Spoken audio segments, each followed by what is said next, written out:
وہ ہمارے بارے میں غور و فکر کرے، اپنی بندگی کی، ہماری بندگی کرنے کے بارے میں سوچے۔ اللہ تعالیٰ نے مختلف آیات کے اندر جو ہے یہی ذکر کیا، یہاں پہ بھی کہا لیبلوکم ایکم احسن عملا، خوشحالی میں اور قحط سالی میں، آسانی میں اور تنگی میں کون اچھے عمل کرتا ہے، ہم تو یہی دیکھنا چاہتے ہیں۔ جو اچھے عمل کر لے گا اس کا بیڑا پار ہو جائے گا اور وہ کامیاب اور کامران ہو جائے گا، نہیں تو یاد رکھیے یہ تباہی اور بربادی جو ہے وہ بڑھتی چلی جائے گی اور تمہارا ملیا میٹ کر دے، تمہارا نام و نشان مٹ جائے گا۔ پہلی قوموں کو نہیں دیکھتے، قوم عاد، قوم سمود، قوم ہود، قوم لوط، ان قوموں کو، قوم نوح، ان قوموں کو کیسے ہم نے تباہ و برباد کر دیا۔ آج صرف ان کا نام باقی ہے اور بعض قوموں کے صرف کھنڈرات باقی ہے اور کچھ باقی نہیں ہے۔ ہم نے ملیا میٹ کر دیا، سب کو تباہ و برباد کر دیا اور صفحہ ہستی سے مٹا ڈالا۔ تم کس بات کی مولی؟ تم کیا سمجھتے ہو اپنے آپ کو؟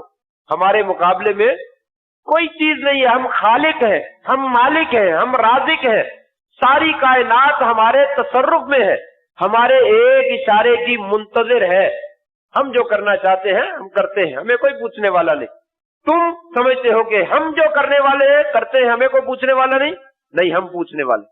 اللہ تعالیٰ فرماتے ہیں میں پوچھنے والا ہوں اور میں پوچھتا ہوں، یہ چھوٹی موٹی حرکتیں میں کر کے تمہیں دکھاتا ہوں اور تمہیں پوچھتا ہوں، دیکھا اب مزہ آیا تم کرنے کا، اب تم نے چکھ لیا، ہم بڑے قوی ہیں، ہم بڑے سپر پاور ہیں، ہم بڑی آسائشوں والے ہیں، بڑی آسانیوں والے ہیں، بڑی موجوں والے ہیں، ہمیں کون سی کوئی رکاوٹ ہے، کوئی پریشانی ہے؟ ایک چھوٹی سی بارش آئی ہے وہ بھی سنبھالی نہیں گی۔ اللہ تبارک و تعالیٰ کے تو لشکر پتہ نہیں کس کس طرح کے ہیں، وہ کس کس طریقے سے عذاب جو ہے وہ بھیجتا ہے۔ اللہ تعالیٰ فرماتے ہیں تم یہ بے خیال نہ کرو کہ تمہیں کوئی پوچھنے والا نہیں، ہم تمہیں پوچھنے والے ہیں۔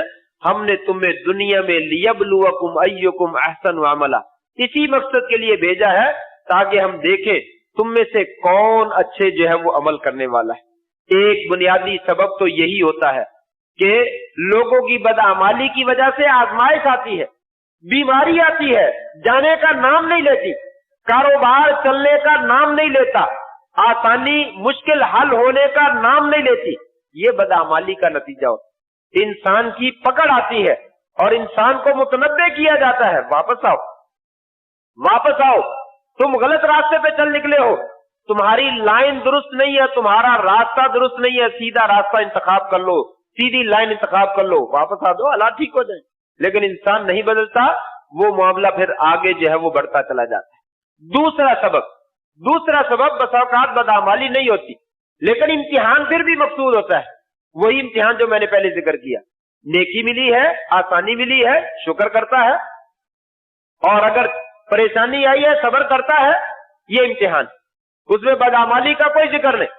اللہ تبارک و تعالیٰ ویسے ہی کسی قوم کو خوشحال بنا دیتا ہے، ویسے ہی کسی قوم کو تنگ حال بنا دیتا ہے، دونوں کی آزمائش ہو رہی، یہ شکر کرتے ہیں، یہ صبر کرتے ہیں۔ لئن شکرتم لازیدنکم، اگر شکر کرو گے میں خوب تمہیں دوں گا اور دے دوں گا، ولئن کفرتم، اگر تم نے ناشکری کی، ان عذابی لشدید، میری پھر پکڑ اور میرا عذاب جو ہے وہ کیا ہے، بڑا سخت۔ شکر کرو میں اور نعمتیں دے دوں گا۔ اور ادھر والوں کو کہا وَلَنَبْلُوَنَّكُمْ بِشَيْءٍ مِّنَ الْخَوْفِ وَالْجُوعِ وَنَقْصٍ مِّنَ الْأَمْوَالِ وَالْأَنفُسِ وَالثَّمَرَاتِ وَبَشِّرِ الصَّابِرِينَ، لوگوں ہم نے تمہاری آزمائش ضرور کرنی ہے۔ وَلَنَبْلُوَنَّكُمْ بِشَيْءٍ مِّنَ الْخَوْفِ، ڈر دے کر، وَالْجُوعِ، بھوک دے کر، وَنَقْصٍ مِّنَ الْأَمْوَالِ وَالْأَنفُسِ وَالثَّمَرَاتِ، مالوں کی، جانوں کی اور پھلوں اور کھیتیوں کی کمی دے کر ہم آزمائش ضرور کرتے ہیں، لیکن کیوں کرتے ہیں؟ وَبَشِّرِ الصَّابِرِينَ، صبر کرنے والوں کو خوشخبری دے دیجئے، صبر کر لیجئے، تکلیف آ جائے اللہ کے فیصلے پہ راضی ہو جائے، یہ دوسرا مقصد۔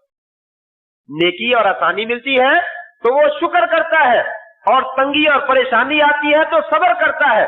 مومن کے یہی دو کام، اس کے ذمہ یہی معاملہ ہے، دونوں حالتوں پہ اللہ کے فیصلے پہ راضی ہو جائے، یہ انسان کی کامیابی کا دار و مدار اسی کے اوپر۔